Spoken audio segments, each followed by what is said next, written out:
شروع اللہ کے نام سے جو بڑا مہربان نہایت رحم والا ہے۔ الف لام میم را۔ اے محمد صلی اللہ علیہ وآلہ وسلم، یہ کتاب الہی کی آیتیں ہیں اور جو تمہارے پروردگار کی طرف سے تم پر نازل ہوا ہے حق ہے، لیکن اکثر لوگ ایمان نہیں لاتے۔ خدا وہی تو ہے جس نے ستونوں کے بغیر آسمان جیسا کہ تم دیکھتے ہو اتنے اونچے بنائے، پھر عرش پر جا ٹھہرا اور سورج اور چاند کو کام میں لگا دیا، ہر ایک ایک میعاد معین تک گردش کر رہا ہے۔ وہی دنیا کے کاموں کا انتظام کرتا ہے، اس طرح وہ اپنی آیتیں کھول کھول کر بیان کرتا ہے کہ تم اپنے پروردگار کے روبرو جانے کا یقین کرو۔ اور وہ وہی ہے جس نے زمین کو پھیلایا اور اس میں پہاڑ اور دریا پیدا کیے اور ہر طرح کے میووں کی دو دو قسمیں بنائیں۔ وہی رات کو دن کا لباس پہناتا ہے، غور کرنے والوں کے لیے اس میں بہت سی نشانیاں ہیں۔ اور زمین میں کئی طرح کے قطعات ہیں ایک دوسرے سے ملے ہوئے، اور انگور کے باغ اور کھیتی اور کھجور کے درخت، بعض کی بہت سی شاخیں ہیں اور بعض کی اتنی نہیں ہوتی، باوجود کہ پانی سب کو ایک ہی ملتا ہے، اور ہم بعض میووں کو بعض پر لذت میں فضیلت دیتے ہیں، اور اس میں سمجھنے والوں کے لیے بہت سی نشانیاں ہیں۔ اگر تم عجیب بات سننی چاہو تو کافروں کا یہ کہنا عجیب ہے کہ جب ہم مر کر مٹی ہو جائیں گے تو کیا از سر نو پیدا ہوں گے؟ یہی لوگ ہیں جو اپنے پروردگار سے منکر ہوئے ہیں، اور یہی ہیں جن کی گردنوں میں طوق ہوں گے، اور یہی اہل دوزخ ہیں کہ ہمیشہ اس میں جلتے رہیں گے۔ اور یہ لوگ بھلائی سے پہلے تم سے برائی کے جلد خواستگار یعنی طالب عذاب ہیں، حالانکہ ان سے پہلے عذاب واقع ہو چکے ہیں، اور تمہارا پروردگار لوگوں کو باوجود ان کی بے انصافیوں کے معاف کرنے والا ہے، اور بے شک تمہارا پروردگار سخت عذاب دینے والا ہے۔ اور کافر لوگ کہتے ہیں کہ اس پیغمبر پر اس کے پروردگار کی طرف سے کوئی نشانی نازل نہیں ہوئی، سو اے محمد صلی اللہ علیہ وآلہ وسلم، تم تو صرف ہدایت کرنے والے ہو،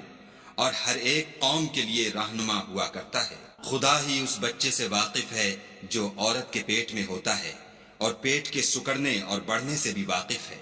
اور ہر چیز کا اس کے ہاں ایک اندازہ مقرر ہے۔ وہ دانائے نہا و آشکار ہے، سب سے بزرگ اور عالی رتبہ ہے۔ کوئی تم میں سے چپکے سے بات کہے یا پکار کر، یا رات کو کہیں چھپ جائے یا دن کی روشنی میں کھلم کھلا چلے پھرے، اس کے نزدیک برابر ہے۔ اس کے آگے اور پیچھے خدا کے چوکیدار ہیں جو خدا کے حکم سے اس کی حفاظت کرتے ہیں۔ خدا اس نعمت کو جو کسی قوم کو حاصل ہے نہیں بدلتا جب تک کہ وہ اپنی حالت کو نہ بدلے، اور جب خدا کسی قوم کے ساتھ برائی کا ارادہ کرتا ہے تو پھر وہ پھر نہیں سکتی، اور خدا کے سوا ان کا کوئی مددگار نہیں ہوتا۔ اور وہی تو ہے جو تم کو ڈرانے اور امید دلانے کے لیے بجلی دکھاتا اور بھاری بھاری بادل پیدا کرتا ہے، اور رعد اور فرشتے سب اس کے خوف سے اس کی تسبیح و تحمید کرتے رہتے ہیں، اور وہی بجلیاں بھیجتا ہے، پھر جس پر چاہتا ہے گرا بھی دیتا ہے، اور وہ خدا کے بارے میں جھگڑتے ہیں، اور وہ بڑی قوت والا ہے۔ سود مند پکارنا تو اسی کا ہے، اور جن کو یہ لوگ اس کے سوا پکارتے ہیں وہ ان کی پکار کو کسی طرح قبول نہیں کرتے، مگر اس شخص کی طرح جو اپنے دونوں ہاتھ پانی کی طرف پھیلا دے تاکہ دور ہی سے اس کے منہ تک آ پہنچے، حالانکہ وہ اس تک کبھی بھی نہیں آ سکتا، اور اسی طرح کافروں کی پکار بیکار ہے۔ اور جتنی مخلوقات آسمانوں اور زمین میں ہے، خوشی سے یا زبردستی سے خدا کے آگے سجدہ کرتی ہے، اور ان کے سائے بھی صبح و شام سجدے کرتے ہیں۔ ان سے پوچھو کہ آسمانوں اور زمین کا پروردگار کون ہے؟ تم ہی ان کی طرف سے کہہ دو کہ خدا۔ پھر ان سے کہو کہ تم نے خدا کو چھوڑ کر ایسے لوگوں کو کیوں کارساز بنایا ہے جو خود اپنے نفع و نقصان کا بھی اختیار نہیں رکھتے؟ یہ بھی پوچھو کیا اندھا اور آنکھوں والا برابر ہے، یا اندھیرا اور اجالا برابر ہو سکتا ہے؟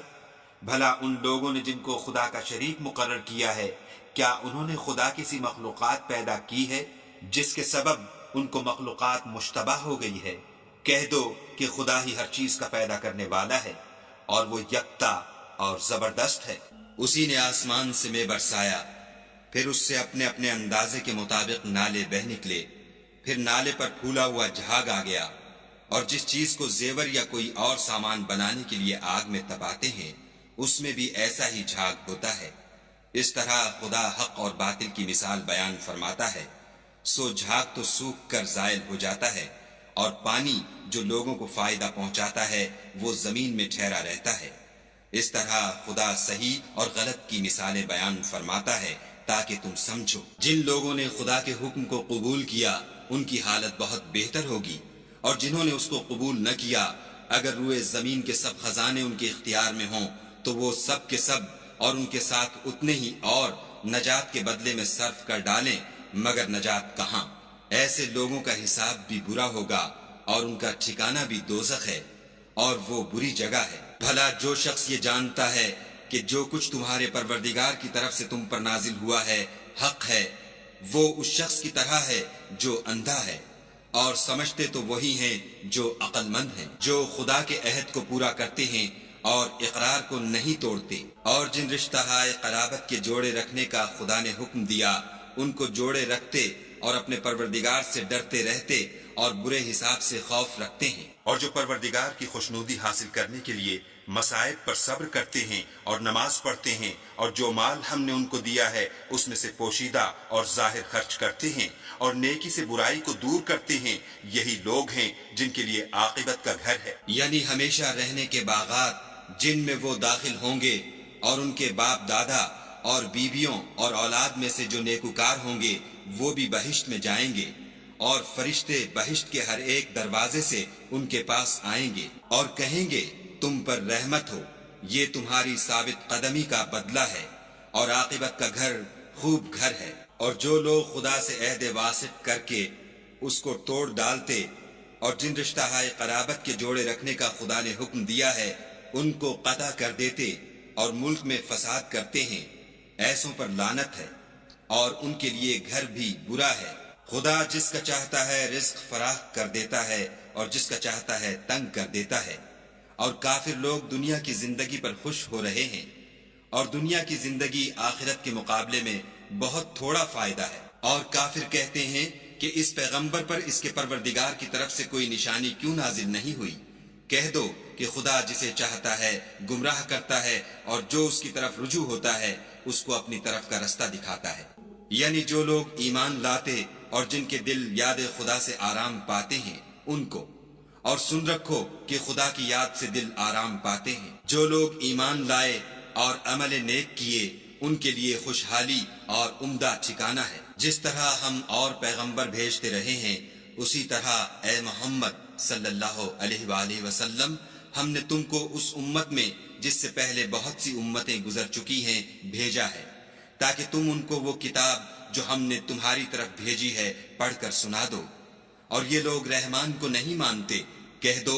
وہی تو میرا پروردگار ہے، اس کے سوا کوئی معبود نہیں، میں اسی پر بھروسہ رکھتا ہوں اور اسی کی طرف رجوع کرتا ہوں۔ اور اگر کوئی قرآن ایسا ہوتا کہ اس کی تاثیر سے پہاڑ چل پڑتے یا زمین پھٹ جاتی یا مردوں سے کلام کر سکتے تو یہی قرآن ان اوصاف سے متصف ہوتا، مگر بات یہ ہے کہ سب باتیں خدا کے اختیار میں ہیں۔ تو کیا مومنوں کو اس سے اطمینان نہیں ہوا کہ اگر خدا چاہتا تو سب لوگوں کو ہدایت کے رستے پر چلا دیتا، اور کافروں پر ہمیشہ ان کے اعمال کے بدلے بلا آتی رہے گی یا ان کے مکانات کے قریب نازل ہوتی رہے گی، یہاں تک کہ خدا کا وعدہ آ پہنچے۔ بے شک خدا وعدہ خلاف نہیں کرتا۔ اور تم سے پہلے بھی رسولوں کے ساتھ تمسخر ہوتے رہے ہیں، تو ہم نے کافروں کو مہلت دی پھر پکڑ لیا، سو دیکھ لو کہ ہمارا عذاب کیسا تھا۔ تو کیا جو خدا ہر متنفس کے اعمال کا نگراں و نگہبان ہے وہ بتوں کی طرح بے علم و بے خبر ہو سکتا ہے؟ اور ان لوگوں نے خدا کے شریک مقرر کر رکھے ہیں، ان سے کہو کہ ذرا ان کے نام تو لو، کیا تم اسے ایسی چیزیں بتاتے ہو جس کو وہ زمین میں کہیں بھی معلوم نہیں کرتا، یا محض ظاہری باطل اور جھوٹی بات کی تقلید کرتے ہو؟ اصل یہ ہے کہ کافروں کو ان کے فریب خوبصورت معلوم ہوتے ہیں اور وہ ہدایت کے رستے سے روک لیے گئے ہیں، اور جسے خدا گمراہ کرے اسے کوئی ہدایت کرنے والا نہیں۔ ان کو دنیا کی زندگی میں بھی عذاب ہے اور آخرت کا عذاب تو بہت ہی سخت ہے، اور ان کو خدا کے عذاب سے کوئی بھی بچانے والا نہیں۔ جس باغ کا متقیوں سے وعدہ کیا گیا ہے اس کے اوصاف یہ ہیں کہ اس کے نیچے نہریں بہہ رہی ہیں، اس کے پھل ہمیشہ قائم رہنے والے ہیں اور اس کے سائے بھی۔ یہ ان لوگوں کا انجام ہے جو متقی ہیں، اور کافروں کا انجام دوزخ ہے۔ اور جن لوگوں کو ہم نے کتاب دی ہے وہ اس کتاب سے جو تم پر نازل ہوئی ہے خوش ہوتے ہیں، اور بعض فرقے اس کی بعض باتیں نہیں بھی مانتے۔ کہہ دو کہ مجھ کو یہی حکم ہوا ہے کہ خدا ہی کی عبادت کروں اور اس کے ساتھ کسی کو شریک نہ بناؤں۔ میں اسی کی طرف بلاتا ہوں اور اسی کی طرف مجھے لوٹنا ہے۔ اور اسی طرح ہم نے اس قرآن کو عربی زبان کا فرمان نازل کیا ہے۔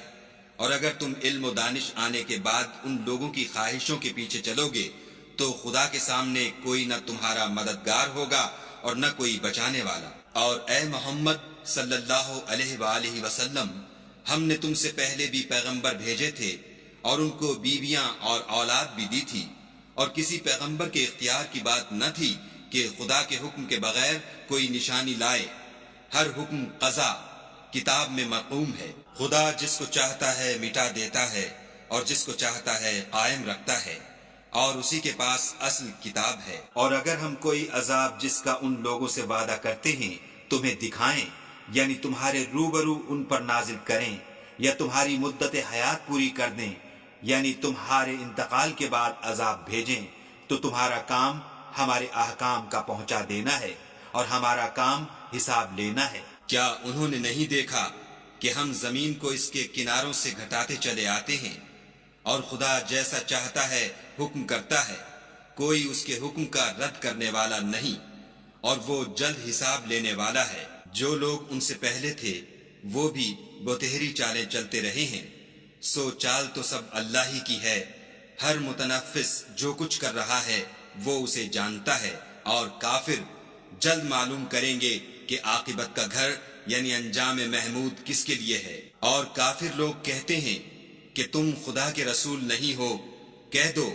کہ میرے اور تمہارے درمیان خدا اور وہ شخص جس کے پاس کتاب آسمانی کا علم ہے گواہ کافی ہیں۔